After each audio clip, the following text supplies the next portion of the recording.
And I think before World War I and World War II, Ford's history really changed a lot after the war because when General Motors had all these different brands, Ford had to find a unique way to compete with Chevy and Dodge and Chrysler because Chevy had all these different great V8 engines from all these different companies. And when the Ford Edsel didn't succeed, they took the Ford Edsel engines and the Mercury Edsel Lincoln engines, and they focused more on manufacturing different engines for different purposes. So they sort of played a little cat and mouse game with Dodge and Chevy. So Dodge came out with the Hemi, which changed NASCAR forever, and NASCAR after World War II, when manufacturing really went towards production of vehicles for regular people, and instead of producing, military planes and vehicles for war purposes, the competition between what's known as the big three became a lot more intense because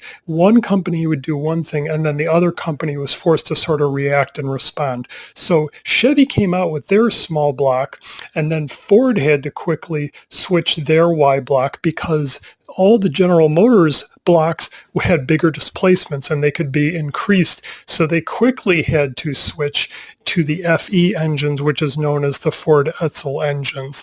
And then as the government regulations became more strict, the three big companies did a couple different things. So Ford just lowered the compression ratio and just lowered the horsepower.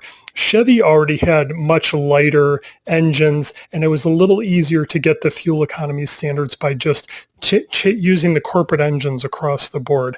And then Dodge took a unique approach similar to Chevy, where they just made a six-cylinder version of their same V8 engine. They took the V8 Magnum engine and they either took two cylinders off or even added two cylinders for a V10. This was a technique that eventually Ford would also use as they came out with their modular engines in the 90s and the 2000s, which they had a 4.0 SOHC V6, they had a 4.6 SOHC V8, and then they even had a 6.8 liter SOHC V10. So basically, all the different companies sort of streamlined their manufacturing process.